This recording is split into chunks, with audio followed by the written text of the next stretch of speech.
Previous meeting में हम लोग ज्योमेट्रिक प्रोग्रेशंस के बारे में पढ़ रहे थे।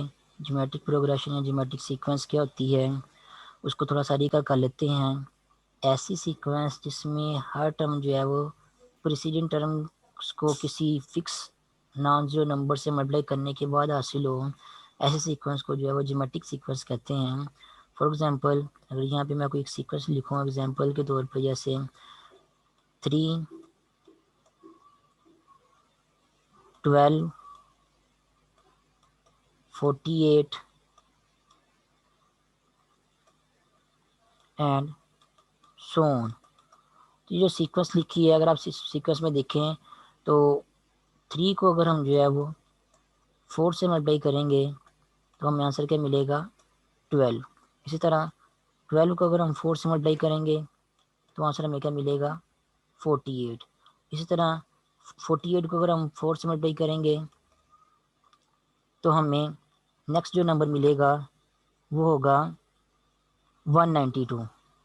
तो इसी तरह आप लोगों को जो है वो किस सीक्वेंस में अगर ये खास बात पाई जा रही है कि उस सीक्वेंस की हर टर्म जो है वो उससे जो प्रीवियस टर्म है उसको किसी फिक्स नॉन जो नंबर से मल्टीप्लाई करने के बाद हासिल हो रही है, तो ऐसी खास बात की सीक्वेंस में पाई जा रही है, तो उस सीक्वेंस को हम कहते हैं वो क्या है, ज्योमेट्रिक सीक्वेंस है। ठीक है, तो यहाँ पे जनरली जो है किसी ज्योमेट्रिक सीक्वेंस का विस्तार डिस्कस कर सकते हैं। अगर किसी सीक्वेंस की पहली टर्म लेट से A1 है और उसकी दूसरी टर्म जो है वो कैसे बनती है, A1 को जो है वो अगर हम किसी फिक्स नंबर लेट से 8 से मल्टीप्लाई कर दें तो आपको क्या मिल जाती है, वो दूसरी टर्म मिल जाती है। इस तरह इस दूसरी टर्म को अगर हम जो है वो अगेन 8 से मल्टीप्लाई कर दें तो ये क्या बन जाएगा आपके पास, A1 R²। तो A1 R² आपके पास क्या होगा, वो सीक्वेंस की तीसरी टर्म है। इसी तरह A1 R² जो कि तीसरी टर्म है उसको अगर हम अगेन जो है वो 8 से मल्टीप्लाई कर दें तो वो क्या बन जाएगा आपके पास, A1 R³। वो सीक्वेंस की आपके पास जो है वो फोर्थ टर्म बन जाएगी। सेकंड टर्म में आर की पावर जो है 1 है, 2 में से एक कम है। थर्ड टर्म में आर की पावर जो है वो 2 है, 3 में से एक कम है। इसी तरह इन जनरल nth टर्म में से जो है वो आर की पावर क्या होगी, n-1 होगी, n में से कम होगी। तो ये ज्योमेट्रिक सीक्वेंस की जो है वो nth टर्म होती है, ये वाली जिसका जनरल फार्मूला मैंने यहाँ पे अभी आपको बताया है, an is equal to R की पावर n-1। और उसके अलावा हमें ये बताया कि अगर हम किसी ज्योमेट्रिक सीक्वेंस से आर की वैल्यू जो फाउंड करना चाहिए कि वो फिक्स नंबर कौन सा है जिसको प्रीवियस टर्म से जो मल्टीप्लाई करने के बाद जो हमें नेक्स्ट टर्म जो है मिल जाती है, तो फिक्स नंबर जो है आप कि कोई भी दो कंजेक्टिव टर्म जो है उनकी रेशियो फाइंड आउट करने के बाद उस फिक्स नंबर को जो वैल्यूड कर सकते हैं। इन जनरल आप जो है nth टर्म में से जो है वो n-1 टर्म जो है उसको अगर आप माइनस करेंगे तो आपको कॉमन रेशियो जो है वो फिक्स नंबर जो है मिल जाएगा, जिसको मल्टीप्लाई करने के बाद हमें उससे एक टर्म से नेक्स्ट वाली टर्म जो है वो मिलती है। फॉर एग्जांपल यहाँ पे इसी सीक्वेंस की बात कर लें, आपको पता है यहाँ पे कॉमन रेशियो आर आ रही है क्योंकि आर को मल्टीप्लाई करके नेक्स्ट टर्म हासिल कर रहे हैं। अगर आपको ये ना पता हो कि किस सीक्वेंस में ये फिक्स नंबर जो है वो कौन सा है, तो आप क्या करें, कोई सी भी दो कंसेक्टिव टर्म ले लें उस सीक्वेंस की जो आपको गिवन दी गई है। फॉर एग्जाम्पल अगर हम 3 और 12 ये दो कंसेक्टिव टर्म इनकी अगर बात करें तो जो सेकंड टर्म है उसको हम जो है अगर फर्स्ट टर्म से डिवाइड करेंगे, उससे पीछे वाले टर्म से डिवाइड करेंगे तो आंसर हमारे पास आके आ गया 4। तो ये 4 आपके पास क्या होगी, कॉमन रेशियो होगी। इस तरह अगर आप जो है 12 और 48 की बात करें तो अगर आप 48 को 12 से डिवाइड करेंगे, उससे प्रीवियस नंबर से डिवाइड करेंगे, तब भी आंसर आपको क्या मिलेगा, तभी आंसर आपको 4 ही मिलेगा। तो किसी भी दो कंसेक्टिव टर्म में जब आप एक टर्म को उससे प्रीवियस टर्म, एक टर्म को उसकी प्रीवियस टर्म से डिवाइड करते हैं और डिवाइड करने के बाद हमेशा आपको जो है वो एक फिक्स नंबर जो है वो आंसर में मिल रहा हो, तो अगर किसी सीक्वेंस में एक खास बात पाई जा रही है तो उस सीक्वेंस को ज्योमेट्रिक सीक्वेंस कहते हैं। और उस फिक्स नंबर को जो कि हमेशा आपको डिवाइड करने के बाद या रेशो लेने के बाद जो मिल रहा है, उस फिक्स नंबर को हम जो कहते हैं वो क्या है, कॉमन रेशो है ऑफ टू कंसेक्टिव सीक्वेंस। या उस ज्योमेट्रिक सीक्वेंस में जो कॉमन रेशियो आ रही है वो क्या है, वो आर है या वो फिक्स नंबर है, जो कि हम जो है दो कंसेक्टिव सीक्वेंस की रेशियो फाइंड आउट करके जो है वैल्यूएट करते हैं। तो ये है आपके पास ज्योमेट्रिक सीक्वेंस की डेफिनेशन और उसकी nth टर्म का फार्मूला। ज्योमेट्रिक सीक्वेंस के बाद जो नेक्स्ट टॉपिक जो आज हम लोगों ने पढ़ना है वो है ज्योमेट्रिक मीन। जिस तरह अरिथमेटिक सीक्वेंस के बाद हम लोगों ने अरिथमेटिक मीन का टॉपिक पढ़ा था। अरिथमेटिक मीन क्या होता था कि अगर आपको कोई सी तीन टर्म्स जो है कंजक्टली जो है किसी अरिथमेटिक सीक्वेंस में आ रही हों, let's say small A capital A और स्मॉल बी, अगर तीन टर्म जो है कंजक्टिवली जो है वो किसी अरिथमेटिक सीक्वेंस में आ रही हों, इन तीन टर्म्स में जो पहली और तीसरी टर्म है उनके दरमियान वाली जो टर्म होती है उस दरमियान वाली टर्म को जो है वो पहली और आखिरी टर्म के बिटवीन जो है वो अरिथमेटिक मीन जो है वो हम कहते हैं। इसी तरह ज्योमेट्रिक सीक्वेंस की डेफिनेशन भी इसी पॉइंट ऑफ व्यू से है। अगर आपके पास जो है वो कोई से 3 नंबर आ रहे हों ज्योमेट्रिक सीक्वेंस में consecutively, let's say small a small b, या आपके पास 2 नंबर जो है वो पहले और तीसरे नंबर पे आ रहे हो और दूसरे नंबर पे आपके पास जो कोई नंबर लेट से जी आ रहा हो, और ये 3 नंबर कंजेक्टिवली जो है वो इस तरह आ रहे हो कि तीनों नंबर जो है वो या तीनों टर्म जो है कंजेक्टिवली मिलके जो है वो किसी न किसी ज्योमेट्रिक सीक्वेंस की 3 कंजेक्टिव टर्म्स जो है बन रही हों, तो इस केस में हम क्या कहेंगे, ये जो जी ए और बी के दरमियान में आ रहा है, इस जी को हम कहेंगे कि वो ए और बी के दरमियान क्या है, ज्योमेट्रिक मीन है। तो ज्योमेट्रिक मीन की डेफिनेशन यहाँ पे पढ़ लेते हैं। ज्योमेट्रिक मीन की डेफिनेशन ये है, let small A and small B two numbers, a number capital G is said to be geometric mean between these two numbers A and B if A capital G and B are in GP। कि अगर A capital B G और B जो 3 number इकट्ठे हैं, तीनों number क्या आ रहे हैं इकट्ठे जो है किसी न किसी ज्योमेट्रिक प्रोग्रेशन में जो है वो आ रहे हों कंजक्टिवली, तब जो इन तीनों नंबर में जो पहला और तीसरा नंबर है और उनके दरमियान जो नंबर है, दरमियान वाले नंबर को हम कहेंगे कि वो पहले और तीसरे नंबर के दरमियान किया है ज्योमेट्रिक मीन है। तो ज्योमेट्रिक मीन है इसलिए उसको जी का नाम दिया है, नंबर अदरवाइज कुछ भी हो सकता है वो वाला।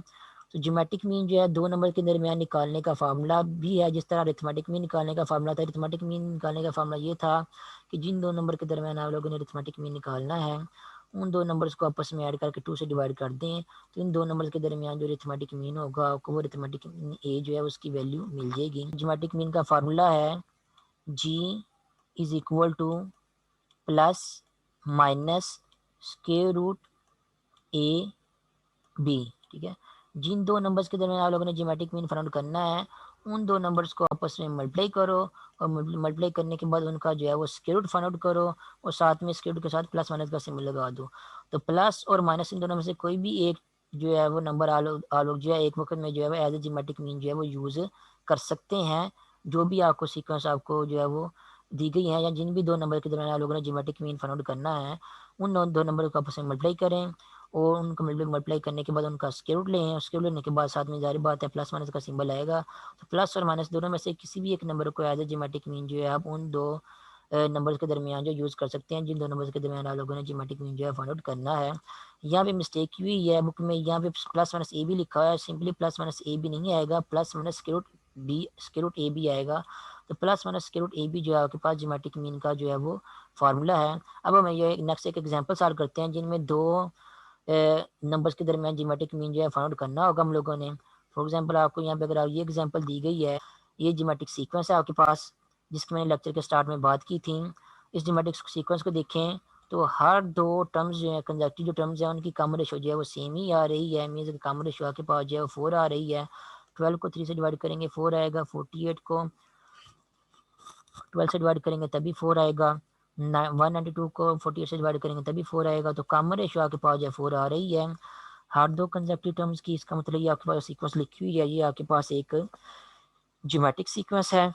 अब इसकी अगर हम कोई सी भी 3 कंसेक्टिव टर्म लेके उसकी अगर हम पहली और आखिरी टर्म के दरमियान जो है वो अगर ज्योमेट्रिक मीन फाइंड आउट करना चाहें, तो वो ज्योमेट्रिक मीन का मैंने आपको जो फार्मूला बताया हुआ है प्लस माइनस के रूट ए भी, उसको यूज़ करते हैं हम पहली और आखिरी टर्म के दरमियान जो ज्योमेट्रिक मीन फाइंड आउट कर सकते हैं। तो जिस तरह हम लोगों ने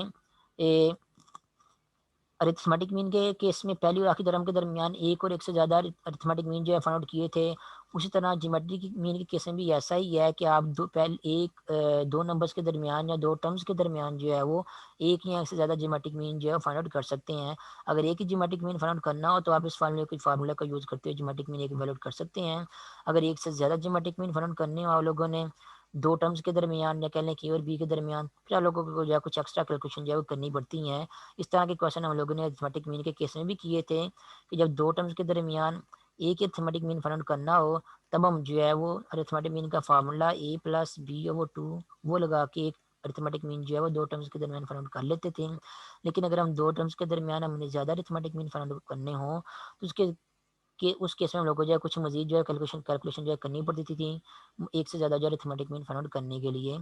इसी तरह ज्योमेट्रिक मीन के केस में भी सेम केस ही है कि अगर आपने सिर्फ एक ही अरिथमेटिक मीन जो है फाइंड आउट करना है तब आप जो है वो plus minus A B square root ये वाला फार्मूला जो है लगा के एक अरिथमेटिक मीन जो है फाइंड आउट कर सकते हैं।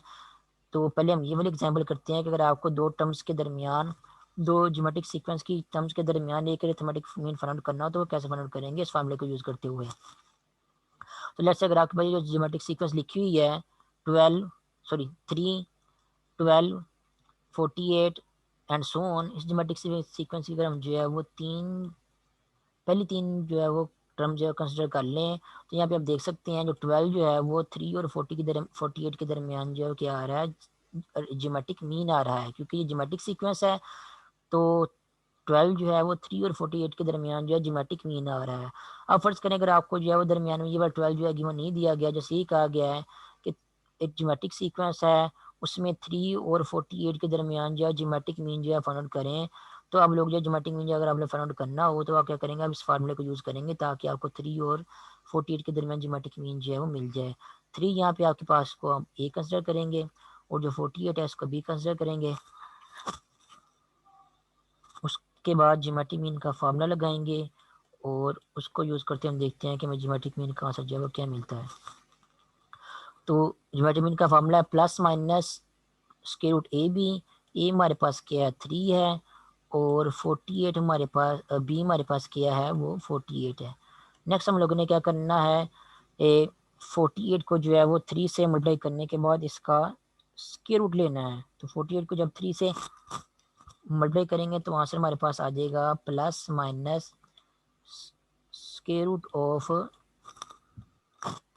144। तो जब 144 का आप स्क्वायर लेंगे तो हमें पता है 144 का स्क्वायर क्या होता है 12 होता है। तो आपको वहाँ से मिल जाएगा plus minus square root plus minus 12।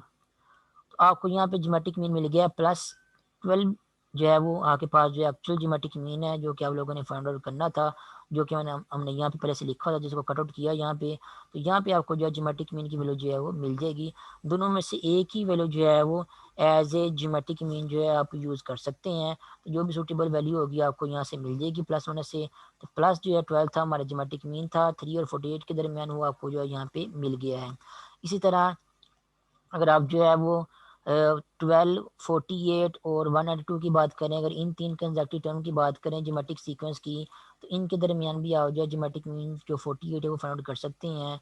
For example 12 को अगर आप ए और 192 को अगर आप बी कंसिडर करें तो ज्योमेट्रिक मीन जो 48 है अगर आपने वो फाइंड आउट करना हो तो क्या करेंगे, 12 जो कि ए है उसको मल्टीप्लाई करेंगे बी के साथ मीन के 192 के साथ। तो 12 को जब हम 192 के साथ मल्टीप्लाई करेंगे तो आपके पास आंसर आएगा 2304। तो आपके पास यहाँ पे आंसर आ जाएगा प्लस माइनस 2304। उसके बाद नेक्स्ट हम लोगों ने क्या करना है, इसका स्क्वायर रूट फाइंड आउट करना है।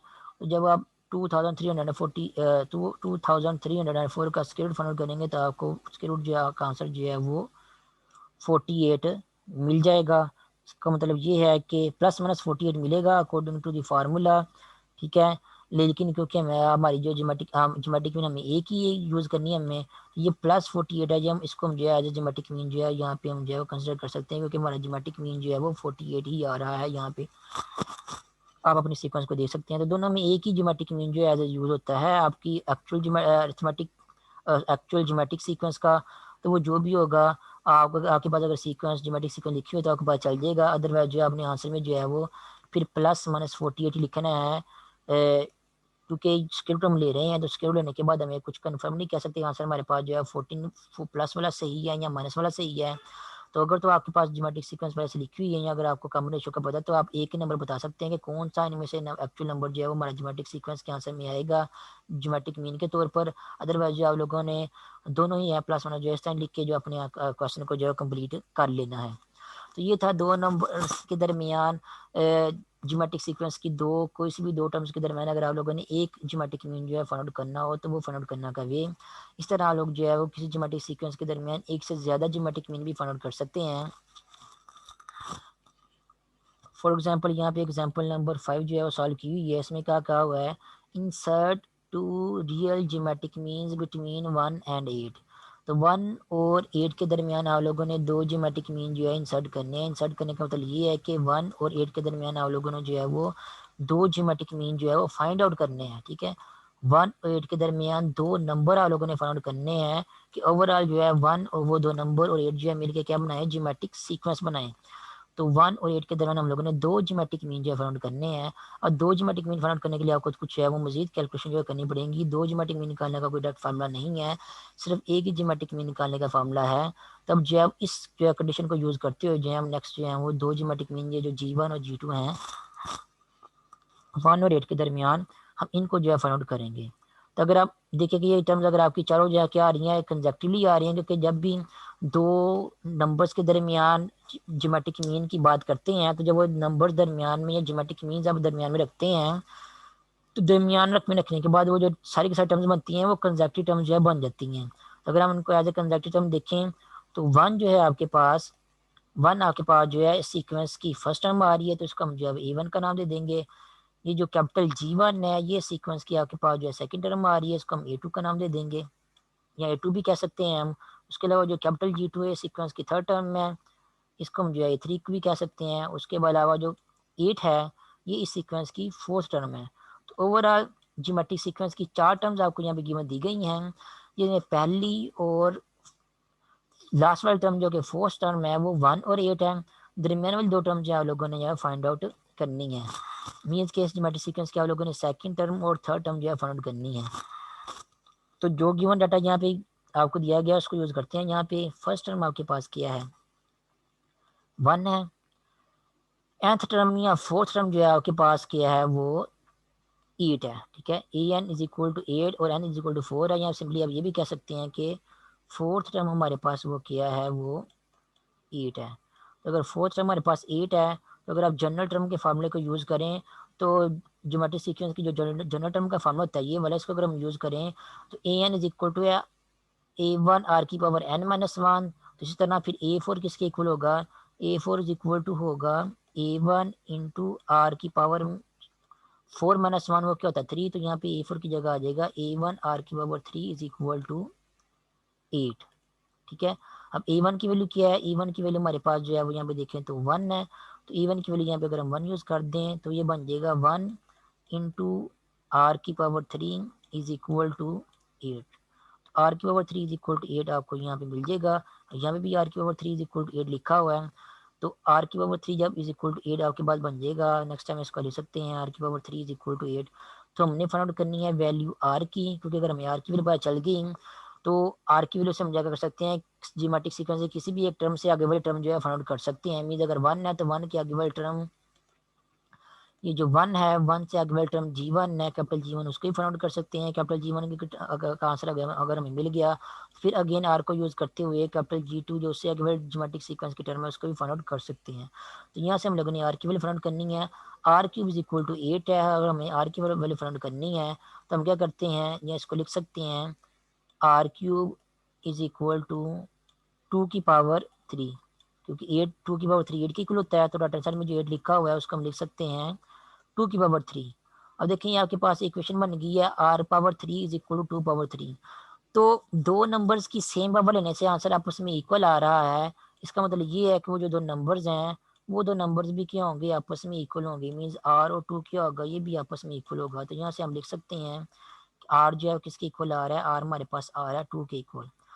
तो यहाँ से आपको आर की वैल्यू मिल गई है कि ये जो चार टर्म ज्योमेट्रिक सीक्वेंस में आ रही थी, ये वाली 1 capital G1 capital G2 and 8, ये जो चार टर्म ज्योमेट्रिक सीक्वेंस में जो आ रही थी, इस ज्योमेट्रिक सीक्वेंस में जो आर जो कि कॉमन रेशियो आ रहा है वो क्या है, उसकी वैल्यू 2 है। तो इस आर की वैल्यू 2 को जो है यूज़ करते हम क्या करेंगे, कैपिटल G1 और कैपिटल G2 है इनकी वैल्यू जो है फाइंड करेंगे। तो इनकी वैल्यू नेक्स्ट हम लोग फाइंड करते हैं आर की वैल्यू को यूज़ करते हुए, क्योंकि हमारे पास जो सीक्वेंस दी गई है वो ज्योमेट्रिक सीक्वेंस है। तो अगर किसी एक टर्म को अगर हम आर से मल्टीप्लाई करेंगे तो हमें उस सीक्वेंस से अगली वाली टर्म जो है, उस सीक्वेंस में जो टर्म आ रही है उससे अगली वाली टर्म जो है मिल जाएगी। फॉर एग्जाम्पल अगर हम लोगों ने जो है वो G1 फाइंड आउट करना है, तो G1 आपके पास क्या है, ये जो पहली टर्म है 1 उससे आगे वाली टर्म है, तो हम क्या करेंगे, जो पहली टर्म है उसको क्या करेंगे, आर से मल्टीप्लाई करेंगे। जब हम पहली टर्म को A1 को R से मल्टीप्लाई करेंगे तो हमें क्या मिल जाएगी, ज्योमेट्रिक सीक्वेंस की दूसरी टर्म जो है वो मिल जाएगी। ठीक है, तो यहाँ पे पहले टर्म 1 है और दूसरी टर्म R क्या है वो 2 है, तो 1 को जब 2 से मल्टीप्लाई करेंगे तो मीन दिया आंसर जो है वो 2 मिल जाएगा, यानी कि हमें A2 जो है वो दूसरा वैल्यू उसकी वैल्यू मिल जाएगी। दूसरा हमारे पास क्या है वो G1 है, दूसरे लफ्ज़ में आप ये कह सकते हैं कि हमें G1 की वैल्यू जो है वो 2 मिल जाएगी। इस तरह अगर आप लोगों ने G2 की वैल्यू निकालनी है तो G2 की वैल्यू आप कैसे निकाल सकते हैं, जब आपको एक टर्म मिल गई है कैपिटल G1, उस टर्म को अगर आप फिर से जो है वो जिसकी वैल्यू 2 थी उस टर्म का अगर आप फिर से R की वैल्यू से जो है वो मल्टीप्लाई कर देंगे, तो जब आप उसको R की वैल्यू से 2 से फिर से मल्टीप्लाई करेंगे तो आपको जो आंसर मिलेगा वो आपके पास क्या होगी, G1 से आगे वाली टर्म मीन्स के G2 की वैल्यू जो है वो मिल जाएगी। ठीक है, तो G2 की वैल्यू आपको जो है 4 मिल गई है। इसी तरह आपको जो G2 की वैल्यू 4 मिली है उसको अगेन अगर आप जो है वो उस 4 को आर की वैल्यू से मीन्स 2 से मल्टीप्लाई करेंगे तो आपको G2 से आगे वाली टर्म जो है वो मिल जाएगी R2। तो G2 की वैल्यू 4 को अगर हम 2 से मल्टीप्लाई करेंगे तो आंसर हमारे पास क्या आ रहा है, 8 आ रहा है।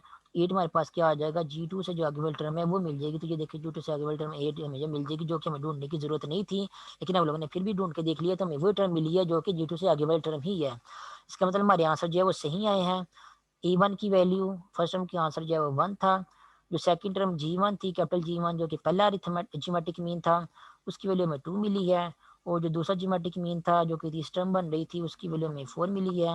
उसके अलावा जो फोर्थ टर्म थी लास्ट टर्म थी उसकी वैल्यू 8 जो है वो हमें फाइंड आउट करने की जरूरत नहीं थी, वो हमारे पास जो है वो क्या थी, वो 8 थी। तो इस वे को फॉलो करते हुए आप जो एक से ज़्यादा ज्योमेट्रिक मीन जो है फाइंड आउट कर सकते हैं। फॉर एग्जाम्पल अगर आप जो है वो कोई से दो नंबर के दरमियान 3 ज्योमेट्रिक मीन फाइंड आउट करने के लिए कहा गया, फॉर एग्जाम्पल अगर आपके पास ए है पहला नंबर, उसके बाद दरमियान अगर 3 ज्योमेट्रिक मीन फाइंड आउट करने के लिए कहा गया है G1 G2 और G3 और उसके दरमियान जो लास्ट वाला नंबर जो है वो B है, तो ए और बी के दरमियान अगर आपको 3 ज्योमेट्रिक मीन फाइंड आउट करने के लिए कहा गया है तो क्या करेंगे, ये आपके पास क्या होगी, उस सीक्वेंस की पहली टर्म होगी, इसको यूज़ करेंगे जैसे हम लोगों ने A1 = 1 को यूज़ किया था।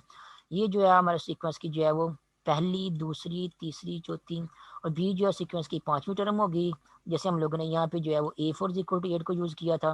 तो इन दोनों को यूज़ करते हुए nth टर्म का फॉर्मूला यूज़ करते हुए हम क्या करेंगे, आर की वैल्यू फाइंड आउट करेंगे। जब आपको आर की वैल्यू मिल जाएगी यहाँ से तो फिर ए पहली टर्म को जो है वो ए को आर से मल्टीप्लाई करेंगे तो आपको कैपिटल G1 मिल जाएगा, पहला अरिथमेटिक मीन मिल जाएगा।